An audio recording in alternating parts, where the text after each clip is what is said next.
오늘 대강절 첫 번째 주일을 맞이하면서 예배 자리에 나가는 여러분 모두를 주님의 이름으로 축복하고 또 환영합니다. 우리 성도들 바라보면서 조용한 소리로 그러나 마음을 담아서 고백하며 인사합니다. 사랑합니다. 우리 옆 사람들 보면서 고백합니다. 사랑합니다.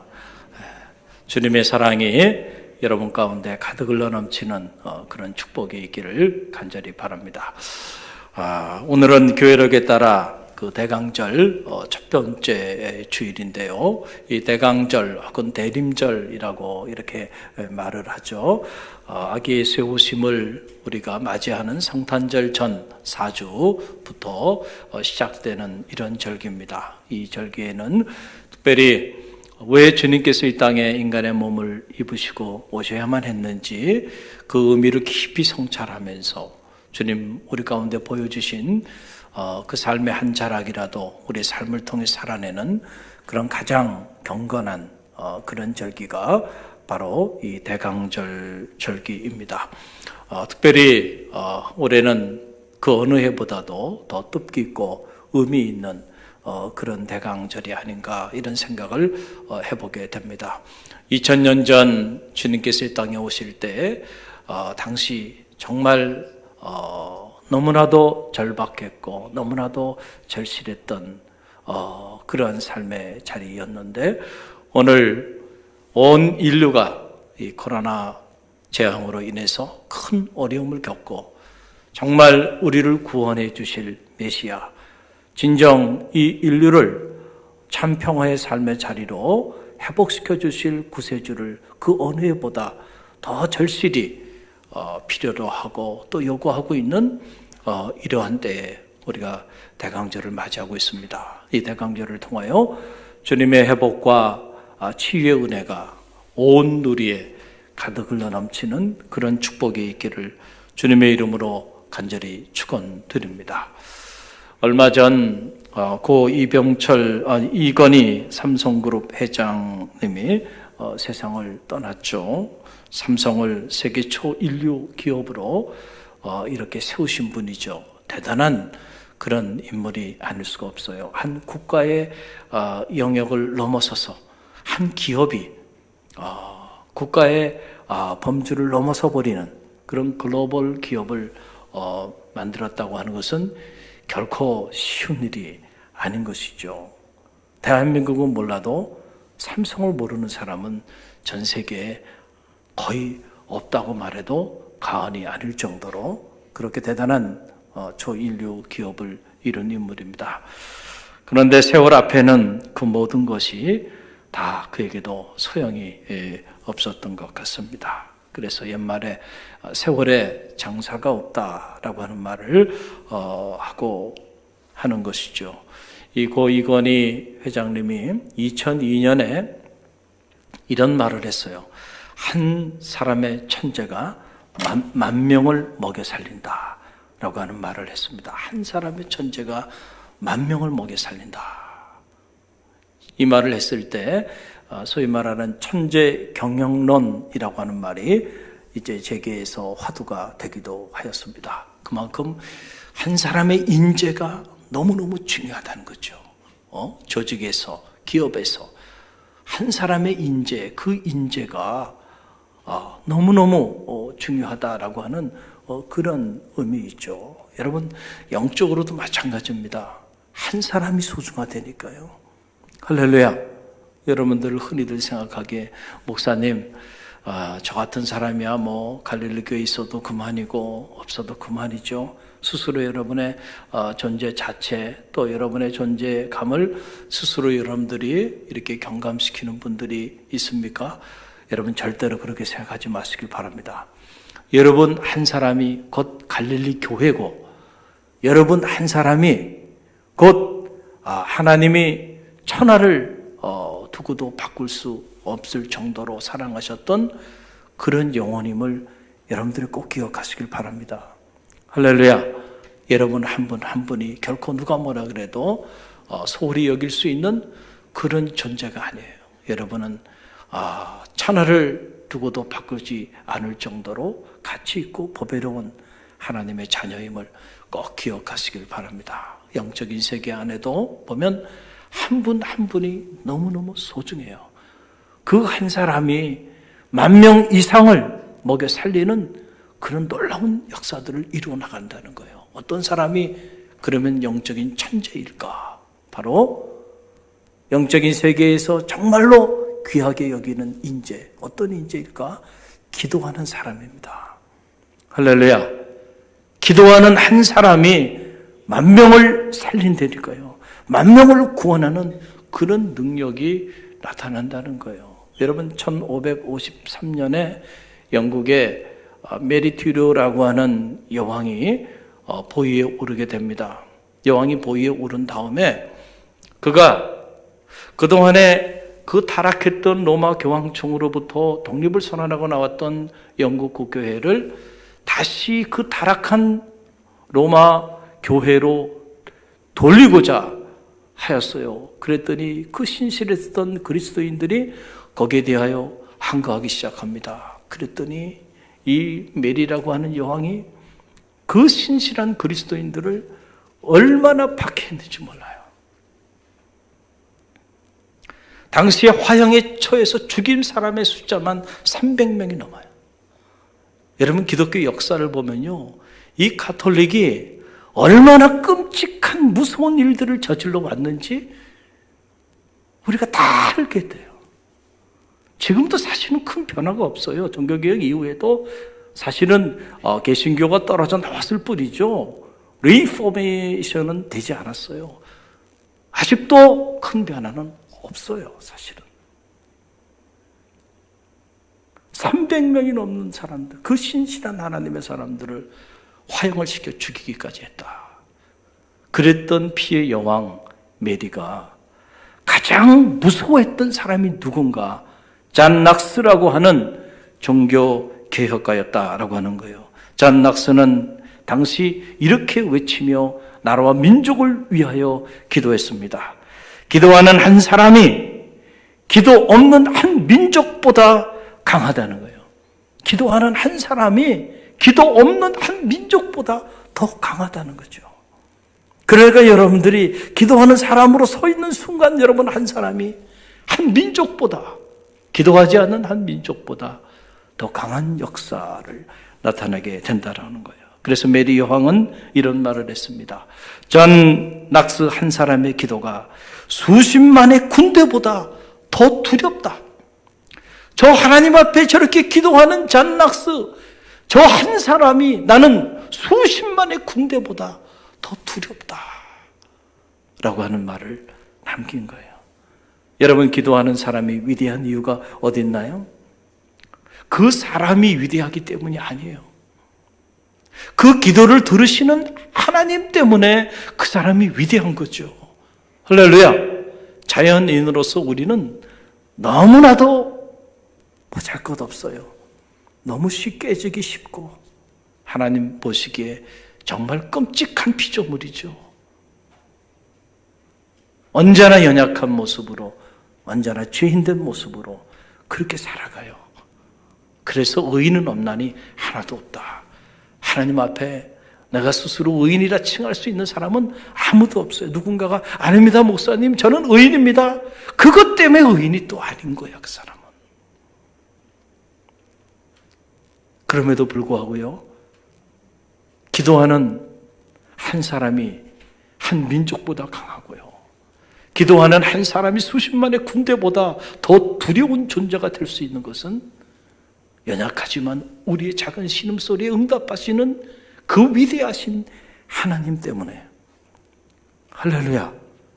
우리가 기도할 때 하나님이 우리를 통하여 당신의 능력을 행하여 주시니까 연약하고 부족하지만 우리의 기도를 통하여 하나님은 하나님의 위대한 역사를 이루어 나가시기 때문에, 그래서 기도하는 사람이 위대하다.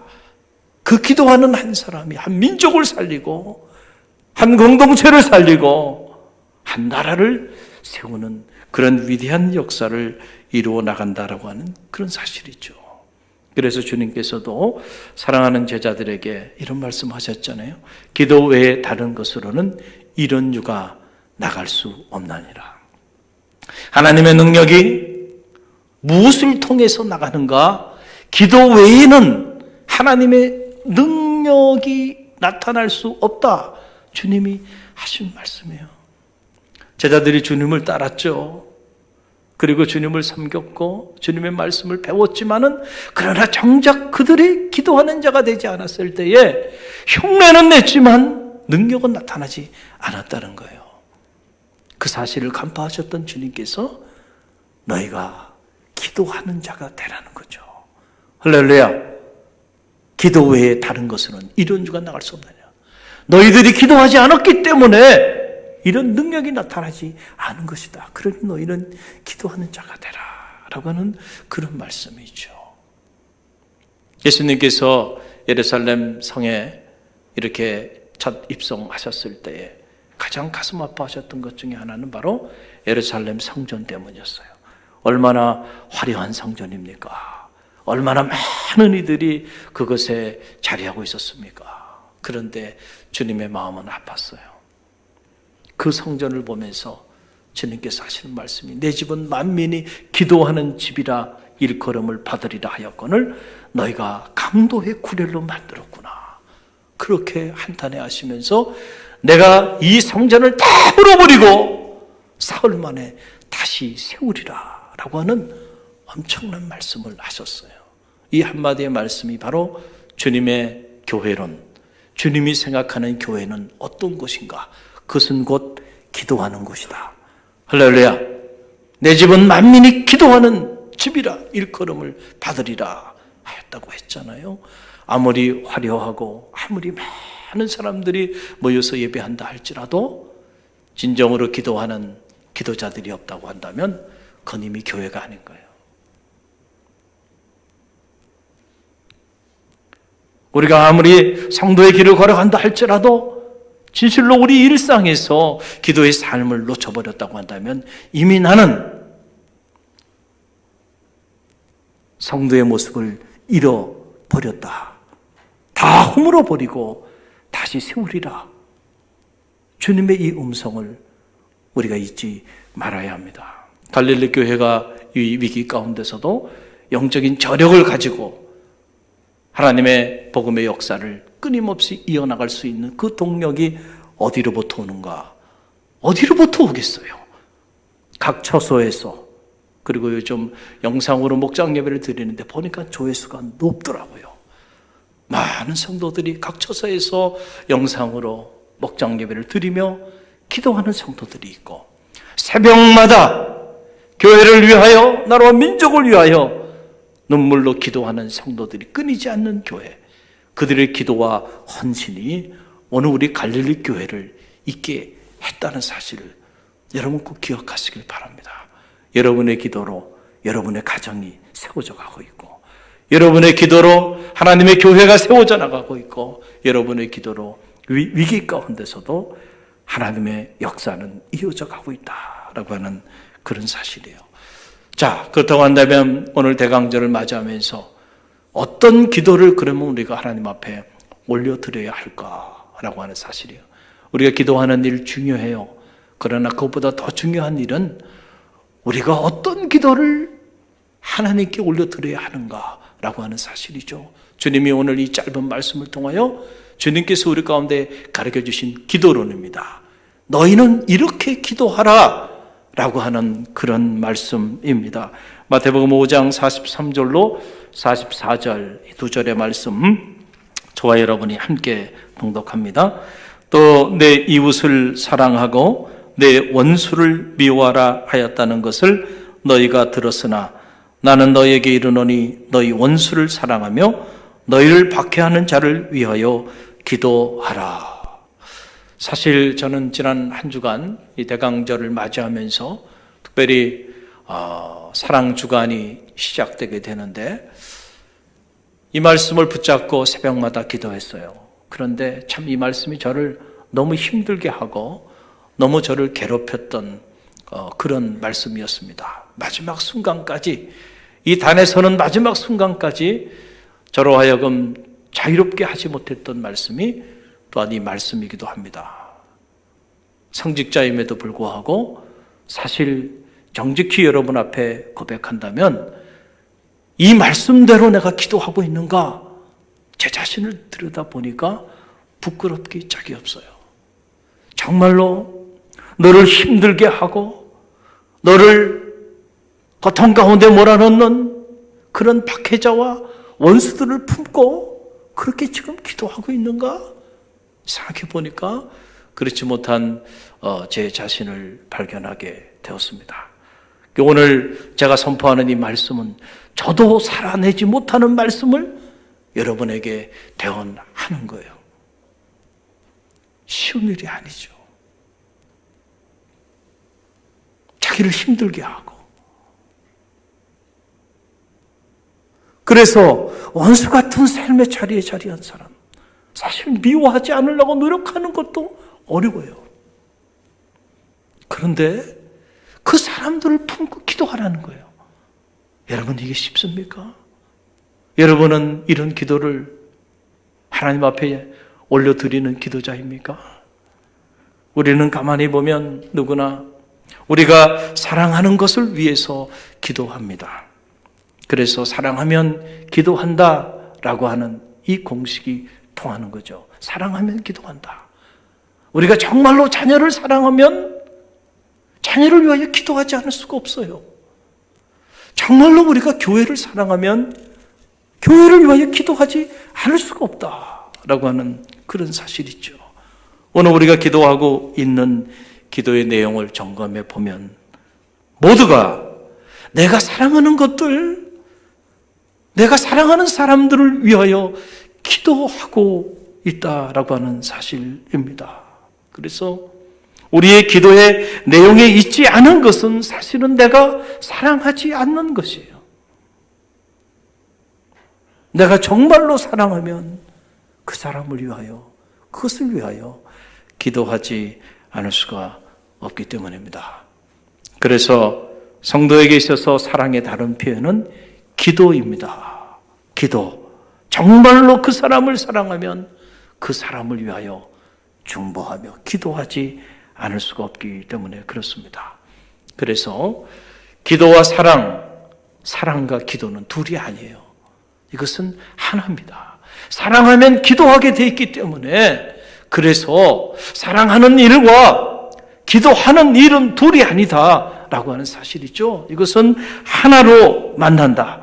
내가 가장 많이 기도하는 사람이 내가 가장 많이 사랑하는 사람인 것이에요. 그래서 여러분 영어에 이런 말이 있어요. Don't forget, you're always in my prayers. Don't forget. 잊지 말아라 라고 하는 거죠. 뭘 잊지 말아라. You're always in my prayers. 너는 항상 나의 기도 안에 있다. 여러분, 이 말보다 더 위대한 사랑의 고백은 없는 거죠. 잊지 마라. 너는 늘 내 기도 안에 있어. 사랑하지 않는데 어떻게 내 기도 안에 그 사람을 품을 수 있을까요? 사랑하지 않는데 어떻게 내가 내 가슴에 품고 내 기도 안에 그것을 자리하게 할 수 있을까요? 사랑하니까 품고 기도하는 거죠. 그래서 주님은 오늘 말씀을 통해서 우리에게 기도에 대한 새로운 차원의 기도론, 새로운 차원의 기도에 관한 메시지를 선포하시면서 사랑과 기도를 함께 동격으로 두고 말씀을 하시는 거예요. 여러분 44절 말씀을 저와 여러분이 다시 함께 묵상합니다. 함께 읽습니다. 나는 너희에게 이르노니 너희 원수를 사랑하며 너희를 박해하는 자를 위하여 기도하라. 여기서 같은 말이 반복되는 거예요. 원수, 너희 원수를 사랑하라. 이 원수가 누구예요? 너희를 박해하는 자죠. 그러니까 원수를 사랑하는 일과 박해하는 자를 위하여 기도하는 일은 둘이 아니고 하나예요. 같은 말씀을 반복해서 이렇게 전하고 있는 것이죠. 원수를 사랑하는 일과 박해자를 위하여 기도하는 일은 하나다라고 하는 그런 사실입니다. 오늘 이 말씀은요, 엄청난 말씀인 거예요. 이제부터는 새로운 세상이 열리는 거야. 이제부터는 너희가 새로운 차원의 기도하는 기도자가 돼야 되는 거야. 라고 하는 새로운 메시지인 거죠. 산상에서 주님께서 사랑하는 제자들과 그를 따라왔던 그 수많은 무리들을 향하여 전혀 새로운 차원의, 이전에 한 번도 들어보지 못했던 새로운 메시지를 지금 주님이 선포하는 거예요. 너희가 지금까지는 이런 메시지를 들었다. 내 이웃을 사랑하라. 그러나 원수는 미워하라. 너희가 이렇게 들었고 그렇게 배웠고 그렇게 살아왔어. 그러나 이제 나는 너희에게 다르게 선포한다는 거예요. 원수를 사랑하고 박해자를 위하여 기도하라. 완전히 다른 얘기죠. 완전히 다른 차원의 메시지를 선포하고 있는 것을 보게 됩니다. 여러분, 당시 이 유대인들에게 있어서 이웃이라고 하는 것은 자기 친족, 친척, 그리고 자기 동족, 그리고 같은 종교를 가지고 있는 유대인들, 그 사람들이 이웃이에요. 그 사람들은 사랑하라는 거예요. 그러나 그 범주를 넘어서 있는 사람들은 미워하라는 거예요. 차별하라는 거죠. 그 범주를 넘어서 있는 원수들은 얼마든지 미워해도 된다라고 하는 그런 가르침을 배워왔던 거예요. 그런데 주님께서는 지금 이웃의 벽을 넘어서는, 너희가 지금 생각하고 있는 그 이웃의 범주를 확장시켜버리는, 그 이웃의 담을 무너뜨려버리는 그런 엄청난 메시지를 선포하고 계신 거예요. 너희가 생각하고 있는 그 이웃의 범주가 너희 친족, 친척, 동족, 같은 종교를 가지고 있는 이 종교적인 공동체, 이것을 넘어서서 오히려 너희를 박해하는 자들, 원수까지도 사랑하고 그들을 위해서도 기도하라. 그들 모두를 이제는 너희의 이웃의 범주로 품으라 라고 하는 이런 엄청난 메시지를 주님께서 선포하고 있는 것이죠. 여러분, 왜 주님께서 아기 예수의 모습으로 말구유에 이 죄로 얼룩진 이 땅에 주님께서 인간의 몸을 입으시고 오셨을까요? 바로 이 이웃의 벽을 허물기 위함이었음을 여러분, 대강절 첫 번째 주일을 맞이하면서 꼭 기억하시기를 바랍니다. 그런데 제가 그 이스라엘 성지 순례를 했을 때 오늘 이 말씀을 이렇게 묵상하면서 그때 일이 제 안에 다시 또 이렇게 생각났습니다. 첫날 이스라엘에 이렇게 들어가서 저녁에 첫날 밤을 보내게 되는데 보니까 영화에서나 볼만한 그런 일이 벌어지더라고요. 보니까 엄청난 장벽들이 쫙 있는데 그 장벽을 뚫고, 그리고 장벽 안에 들어가는데 마치 38선을 넘는 것 같은 그런 기분이었어요. 그리고 그 장벽 안에 들어와서 거기에 숙소가 있어서 그 숙소에서 하룻밤을 보내는데 잠이 오지 않더라고요. 저런 거대한 장벽 안에 들어와서 잠을 청해 적이 없는데 이게 대체 무슨 일인가? 여러분, 지금도 이 유대인과 팔레스타인 사이에 이 끝없는 갈등과 반목, 이 대립이 첨예하게 자리하고 있잖아요. 그것을 상징적으로 나타내 보여주는 것이 바로 뭐냐면 분리장벽이에요. 분리장벽. 그래서 지금 팔레스타인 사람들은 요르단 서한지구, 가자지구, 이 지구에 살게 되는데 그 지구를 중심으로 해가지고 무려 750km, 여러분 말이 750km죠. 엄청난 거리 아닙니까? 이 팔레스타인 사람들이 사는 그 지구를 이 거대한 장벽으로, 높이만 8m입니다. 8m. 높이가 8m 되는 750km가 되는 거대한 장벽으로 그들을 에워싸고 함부로 인적 자원, 물적 자원들이 출입하지 못하도록 통제하고 있는 그러한 세상 속에 지금 이스라엘에 가보니까 말이죠, 그렇게 돼 있더라고요. 가슴이 아팠어요. 아직도 유대인들은 자기 이웃만을 위하여 기도하고 있어요. 원수는 미워하고 있어요.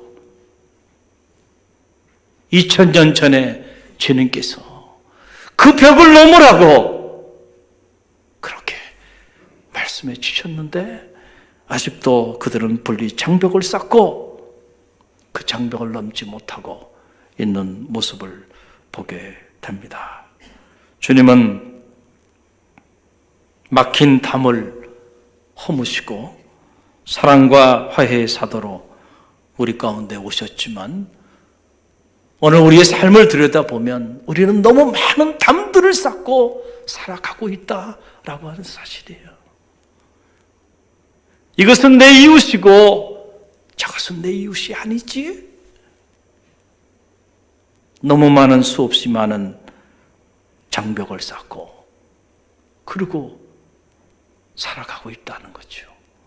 이 대강절 첫 번째 주일을 맞이하면서 저는 그 장벽들이, 그 담들이 무너져 내리는 축복이 있기를 간절히 바랍니다. 주님은 당시 주님을 따랐던 무리들을 바라보면서 어떻게 이 수많은 장벽들이 무너질 수 있을까? 그들의 기도의 장벽이 무너지지 않으면 결코 이런 것들이 무너질 수가 없다라는 사실을 알았던 거예요. 그래서 그들의 기도가 변화돼야 그들의 삶도 변화될 수 있다라고 보셨던 거예요. 그래서 기도를 가르쳐 주시면서 너희 이웃만을 품고 기도하는 그 기도의 담을 허물으라는 거죠. 원수를 위해서도 박해자를 위해서도 너희가 기도하라. 사실은 내가 이것을 위하여 왔노라 라고 하는 그런 말씀인 거죠. 그러면서 오늘 말씀을 자세히 읽어보면 주님이 이렇게 말씀하시는 거예요. 너희가 너희를 사랑하는 사람들만을 위하여 사랑하고 그들만을 위하여 기도한다면 그것은 저 세리도 그렇게 한다는 거예요. 세리도. 저 이방인들도 자기를 사랑하는 사람은 사랑하며 살아간다는 거예요. 너희는 다르게 살아야 되지 않겠느냐?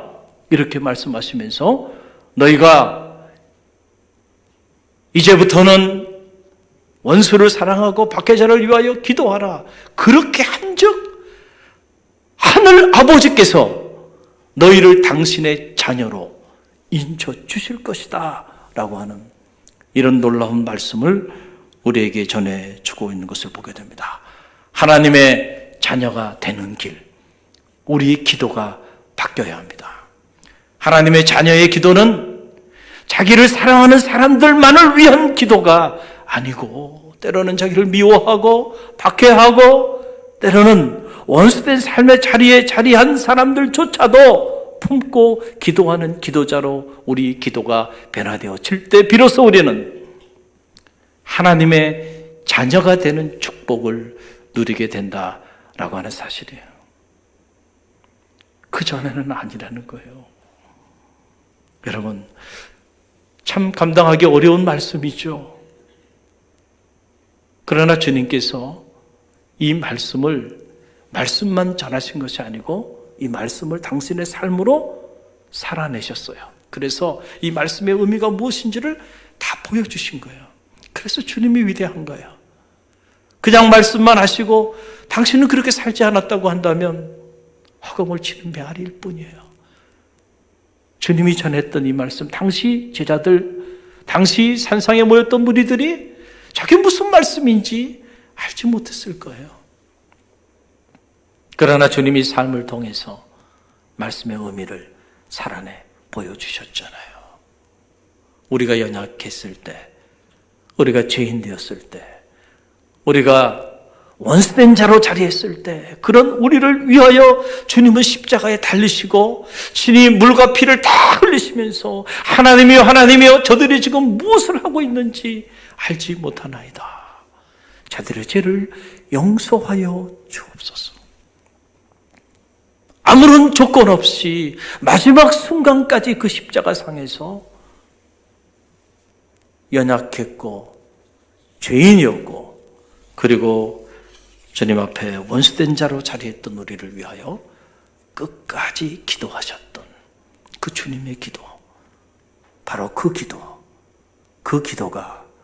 우리가 흉내내야 될 기도고, 그 기도가 우리가 따라야 할 기도고, 그 기도가 오늘 우리 그리스도인들이 하나님 앞에 올려드려야 되는 기도이어야 한다라고 하는 사실이죠. 그럴 때 우리를 통하여 장벽이 무너지고, 그럴 때 우리를 통하여 쌓아 올렸던 그 수많은 담들이 무너지며 그리스도의 참 평화가 도래하는 피스메이커, 평화를 만드는 기도로, 평화를 만드는 사도로, 평화를 만드는 그리스도인으로 오늘 우리가 살아가게 된다라고 하는 사실입니다. 오늘 이 자리에 있는 우리 중 누구도 연약했고 죄인이었고 원수된 모습으로 있었던 우리를 품어주셨던, 그리고 당신의 품 안에서 우리를 위하여 끝까지 기도하셨던 그 주님의 사랑에 비치지 않은 사람이 아무도 없어요. 우리는 다 그 사랑에 비친 자들입니다. 내가 너희를 사랑한 것처럼 너희도 서로 사랑하라. 이 말은 내가 너희를 위하여 이렇게 기도했던 것처럼 너희도 서로 기도하라 라고 하는 그 말씀과 같은 말씀임을 기억하고요. 오늘 대강절 첫 번째 주일을 맞이하면서 여러분의 기도를 점검하는 그런 경건한 아침이 되시길 바랍니다. 오늘 여러분의 기도의 내용에는 과연 무엇이 있나요? 여러분이 사랑하는 사람들만, 여러분이 사랑하는 것들만 기도의 내용으로 자리하고 있다고 한다면 기도의 지경이 넓어지는 그런 대강절 첫 번째 주일이 되기를 간절히 바랍니다. 그럴 때 여러분의 기도 때문에 막힌 담이 무너지고 여러분이 그런 기도자로 주님 앞에 나아갈 때에 진정 하나님의 자녀가 되는 축복을 누리는 이런 뜻깊은 절기가 될 줄로 믿습니다.